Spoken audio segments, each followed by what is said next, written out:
Hello everyone, welcome back to living life. ఈరోజు నేను భలే టేస్టీగా ఉండే కుష్కాని తయారు చేస్తున్నాను. అదేనండి ప్లెయిన్ బిర్యానీ అంటారు కదా, చాలా చాలా సూపర్గా వచ్చిందండి. మామూలుగా చికెన్ తినని వాళ్ళు ఈ విధంగా కనుక మనం ప్లెయిన్ బిర్యానీని తయారు చేసామంటే మాత్రం చాలా సూపర్గా వస్తుంది.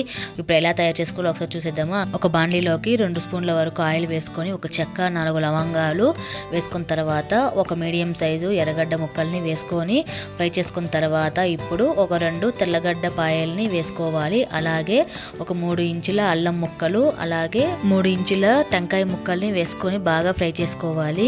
ఇప్పుడు ఒక 2 టమాటాలు తీసుకొని ఇట్లా ముక్కలు కట్ చేసుకొని దీన్ని కూడా వేసుకొని బాగా మగ్గనించుకోవాలి. ప్లేట్ పెడితే చాలా ఫాస్ట్గా మగ్గిపోతుంది కదా.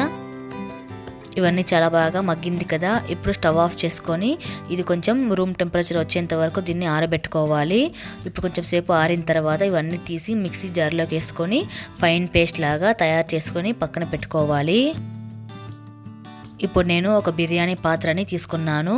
కొంచెం ఫ్రీగా కలుగబెట్టుకోవడానికి చాలా బాగుంటుంది కదా అనేసి ఇక్కడ ఒక 3-4 స్పూన్ల వరకు నెయ్యి వేసుకొని కరగనిచ్చిన తర్వాత ఒక 4 స్పూన్ల ఆయిల్ వేసుకొని దీంతో 1/2 టేబుల్ స్పూన్ ఆవాలు, తర్వాత హోల్ బిర్యానీ మసాలా ఉంటుంది కదా, చెక్క, లవంగం, షాహీ, జీరా, సోంపు, అలాగే బిర్యానీ ఆకు, పెద్ద ఇలాచి ఇవన్నీ వేసుకొని ఫ్రై చేసుకున్న తర్వాత ఒక మీడియం సైజ్ ఎర్రగడ్డ ముక్కల్ని వేసుకొని ఇది గోల్డెన్ బ్రౌన్ కలర్ వచ్చేంత వరకు బాగా ఫ్రై చేసుకోవాలి.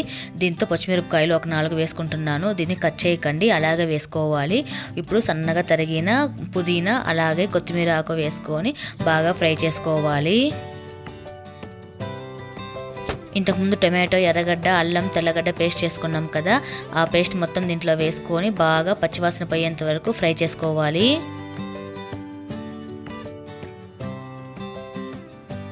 ఇప్పుడు ఆయిల్ కొంచెం పైకి తేలుతూ ఉంది కదా, ఒక స్పూన్ వరకు రెడ్ చిల్లీ పౌడరు, అలాగే 1/2 స్పూను ధనియాల పొడి వేసుకొని బాగా ఫ్రై చేసుకోవాలి. ఇంతే అండి, దీనికి మరీ ఎక్కువగా మసాలా అయితే వేసుకోము, ఇంతే వేసుకుంటాం. ఇప్పుడు ఎసురుకైతే నేను ఈ గ్లాస్లో 2.5 గ్లాసుల వరకు నీళ్ళని పోసుకుంటున్నాను. మామూలుగా ఇక్కడ నేను బాస్మతి రైస్ని తీసుకుంటున్నాను కాబట్టి నీళ్ళు కొంచెం తక్కువనే పోసుకుంటున్నాను. తర్వాత ఉప్పు కొంచెం వేసుకొని ఒకసారి బాగా కలియబెట్టుకున్న తర్వాత ఎసురుని బాగా కాగనిచ్చుకుందాం. ఎసురు ఇప్పుడు బాగా తెరల కాగుతూ ఉంది కదా, నేను ఇక్కడ అదే గ్లాస్లో 2 గ్లాసుల వరకు బాస్మతి రైస్ని క్లీన్గా కడిగి ఇప్పుడు వేసుకుంటున్నాను. మనం బాస్మతి రైస్తో అన్నం చేసేటప్పుడు ఇట్లా ఎక్కువగా కలపకండి, ఊరికి ఒకసారి కలిపేసి ఉప్పు కారం చూసుకొని ఇట్లా ప్లేట్ పెట్టేస్తే మనకి ఆల్మోస్ట్ 80-90% ఉడికిపోతుంది. ఒక 10 నిమిషాలు అయ్యాక చూడండి మనకి ఆల్మోస్ట్ ఉడికిపోయింది కదా. ఇప్పుడు స్టవ్ మీడియం ఫ్లేమ్లో పెట్టుకొని ఇక్కడ నేను దమ్ముకైతే పెట్టేసుకుంటున్నాను. స్టవ్ మీద ఐరన్ ప్యాన్ పెట్టుకొని దాని మీద ఈ అన్నం పాత్రని పెట్టుకున్న తర్వాత లో ఫ్లేమ్లో ఒక 10 నిమిషాలు దమ్ముకైతే పెట్టుకున్నామంటే మనకి అన్నం అనేది పర్ఫెక్ట్గా వచ్చేస్తుంది. ఇప్పుడు చూడండి నేను చూపిస్తాను ఎంత బాగా వచ్చిందో, చాలా పొడి పొడిగా అలాగే చాలా టేస్టీగా అయితే వచ్చేసింది. ఇంతేనండి, మనకి కుష్కా అనేది రెడీ అయిపోయింది. ఈ కుష్కాని ప్లెయిన్గా కానీ లేకపోతే చికెన్ సాంబార్లో లేకపోతే రైతాతో కానీ తిన్నామంటే మాత్రం భలే టేస్టీగా ఉంటుంది. ఈసారి మీరు కూడా తప్పకుండా ట్రై చేయండి. ట్రై చేసి నాకు ఎలా వచ్చిందో కింద కామెంట్ బాక్స్లో కామెంట్ చేయడం మాత్రం మర్చిపోకండి. ఈ కుష్కా అనేది మనకి as it is chicken biryani flavour అయితే వచ్చేస్తుంది. ఐ హోప్ మీకు నచ్చింది అని అనుకుంటూ లైక్ చేయండి, షేర్ చేయండి, కామెంట్ చేయండి, అలాగే తప్పకుండా సబ్స్క్రైబ్ చేయడం మాత్రం మర్చిపోకండి.